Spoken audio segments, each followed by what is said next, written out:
I know I made a video the other night of me putting the second Odyssey battery into the Polaris RZR 570, but I wasn't very happy with the leads I used because it's all I had in the garage.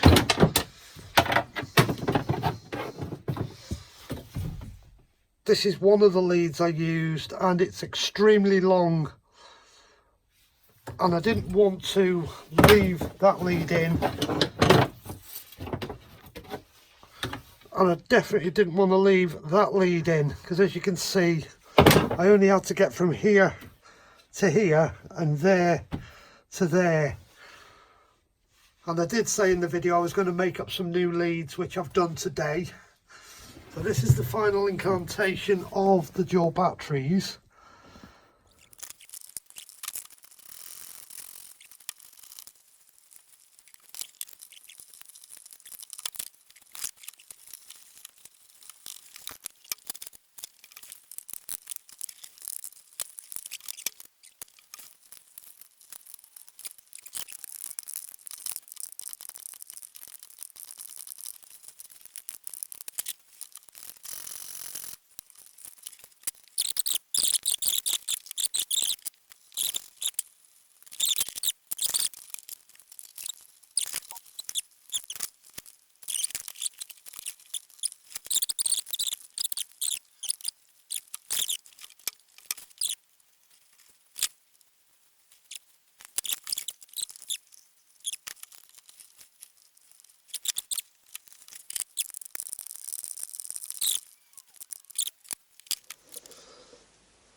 Whoa!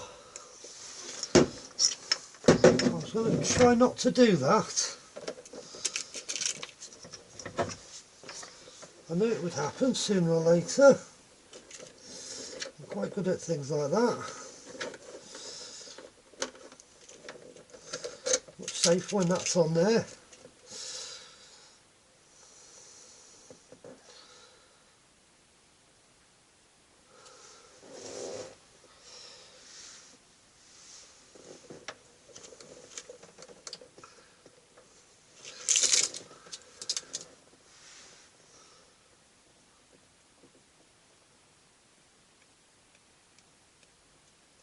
So everything's being back to hooked up now on the live. So let's just find another nylock.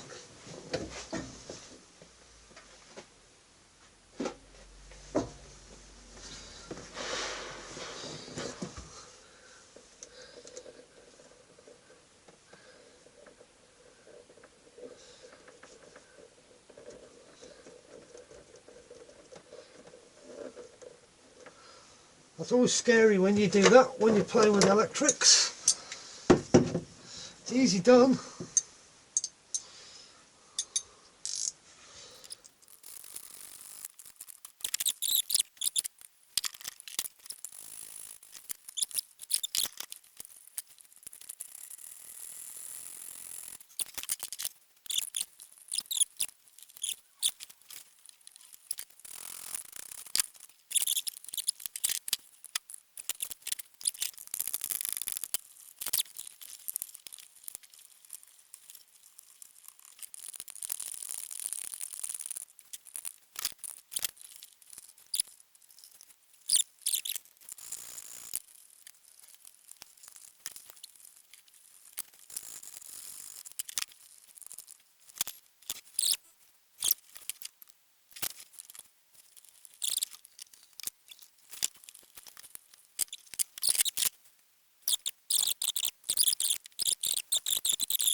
So I'll just run through what we've done today and just explain again how I've wired it up. This red lead goes to the starter solenoid and to this battery. This red lead goes from the positive on the battery that's got the starter solenoid lead on it to the positive on this battery. The little leads, if you're wondering, are for my battery tender. There's a positive here, a positive there, and there's a negative there. That red lead, that black lead, them are the leads for the winch. Positive to this battery, negative to this one. Now on the negative I've gone new negative cable round and down to the negative on this battery. So that's how I've wired it up. And then the other negative that comes off this, which is this one, is the earth for the vehicle. I've just hooked up a crocodile on that negative, crocodile on that positive. So I'm just going to prove to you this is 12 volts. So we'll fire the Vantage up.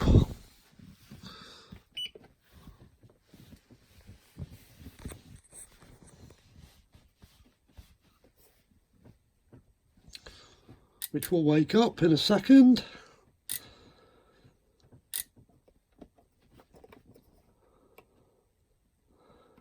And we'll go across volts DC.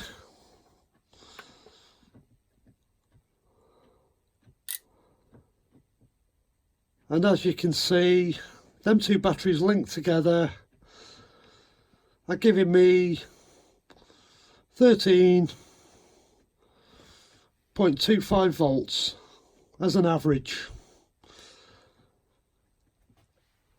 As you see it wired up there, as I've just explained, two 925 amp cranking batteries, gives me 1815 amps of cranking power, way more than I need in the Polaris, but it gives me a lot of reserve and a lot of options when we're out on the trail. Because if a fellow trail rider's battery dies, we know we've always got a fully charged battery in here, and it's only a matter of flicking a couple of leads around. One of them can be removed, go into another rig, fire somebody else's rig up and get them home.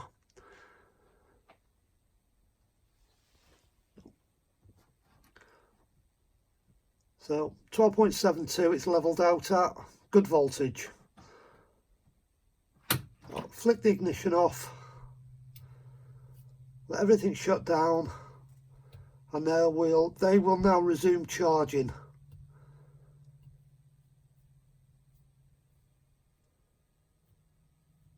Just takes about 30 seconds for the computers and everything to shut down, and any drains that are coming off the Polaris just to shut off.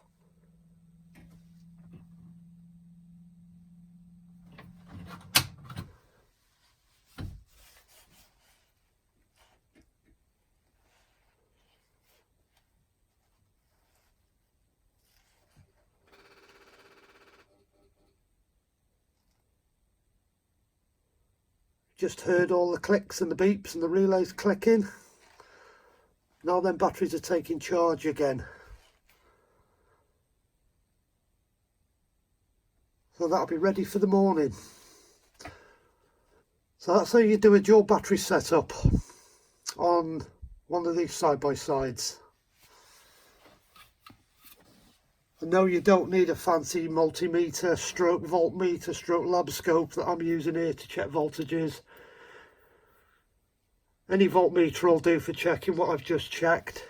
It's just I happen to have one of these lying around in the workshop, and it's just a really handy bit of kit, but they are expensive, but I use it a lot.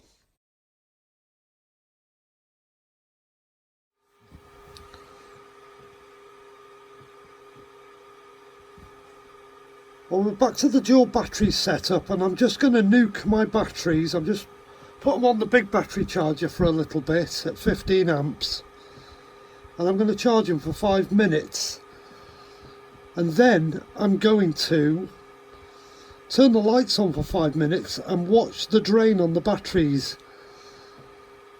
Turn the lights off and see what the batteries recover to. So at the moment the batteries are charging. They started at 1435, are now hovering around the 1442 mark.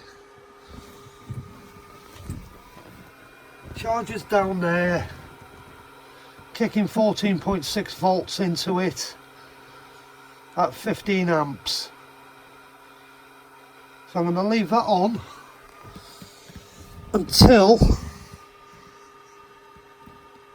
the cursor on the screen on the graphing meter has reached the 5-minute mark, and that's all they're going to get. And then I'm going to leave the lights on for 5 minutes just to test the drop on these batteries. So I'll bring you back when I've done the 5 minutes.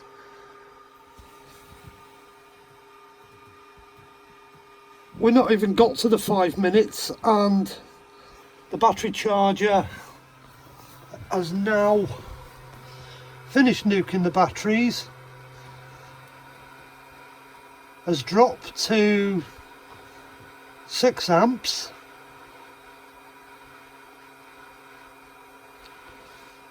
and is flashing full. So these batteries are now ready to put onto them a load and put the lights on for a bit. And I'll give them 5 minutes with the lights on and then start the graphing meter again and see what happens. So I'm going to disconnect the charger,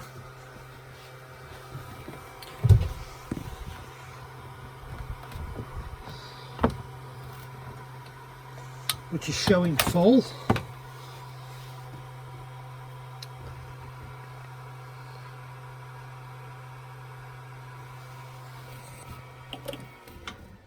Take the charger off, go back to the graphing meter,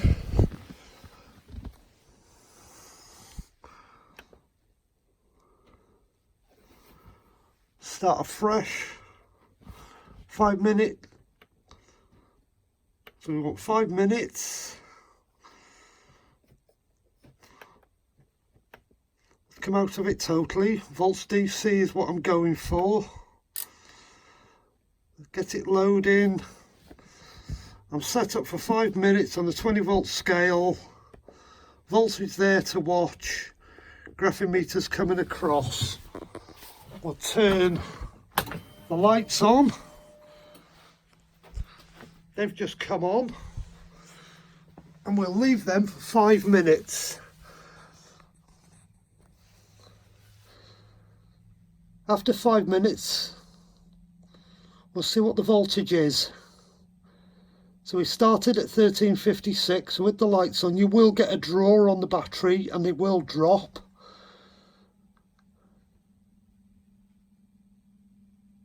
So I'll keep an eye on that and I'll show you the scale just before the 5 minutes is up, and then I'll turn the ignition off and we'll watch the batteries recover.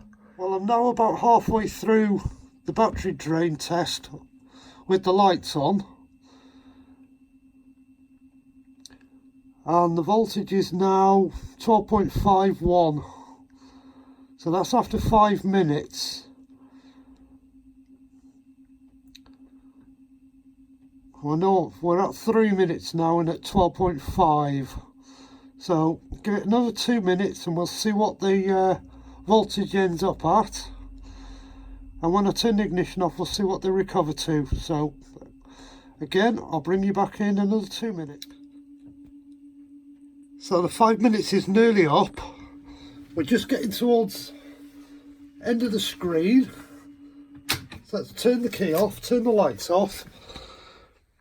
And as you can see, them batteries are recovering themselves. So you can put a drain on these batteries for quite a considerable time.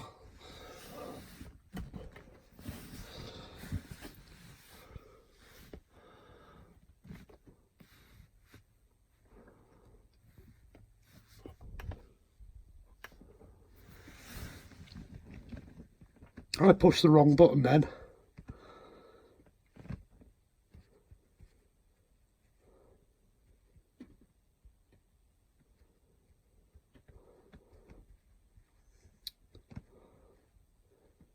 So as you can see, the voltage is still creeping up after having a 5 minute drain on them. At the moment, the charger's down there, it's not on. Trickle charger's not turned on. The wires have been disconnected.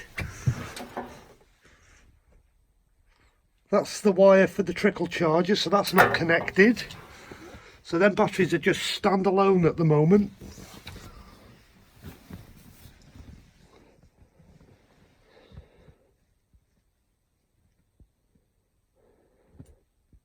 So as you can see, after 5 minutes, we're still at a voltage you can start the Polaris with.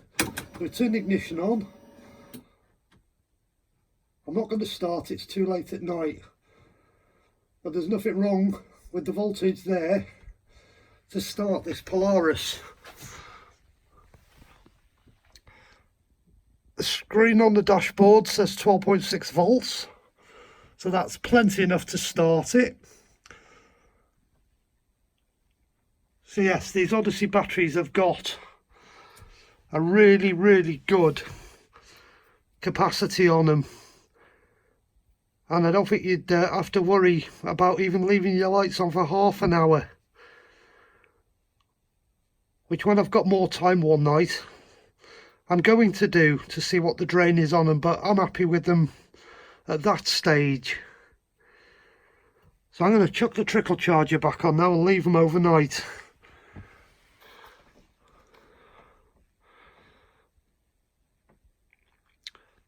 Trickle charger's now putting in 13.2 volts and about 0.86 amps. So we haven't pulled much out of them.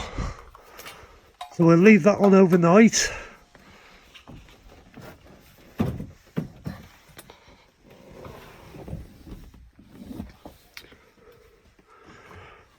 Ignition's still turned on. So I turn it off. You'll notice straight away we're not pulling anything off the batteries now, we're putting it back in.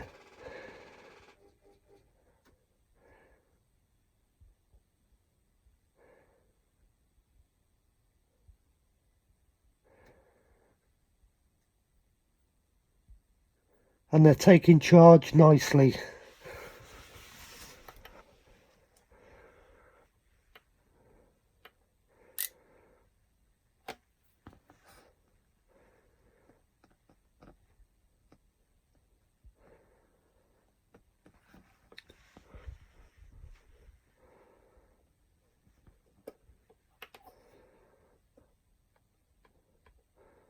Just watch them for 1 minute.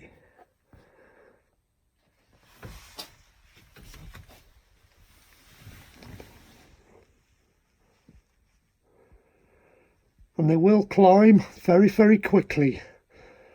They will take a charge very fast, these Odyssey batteries will.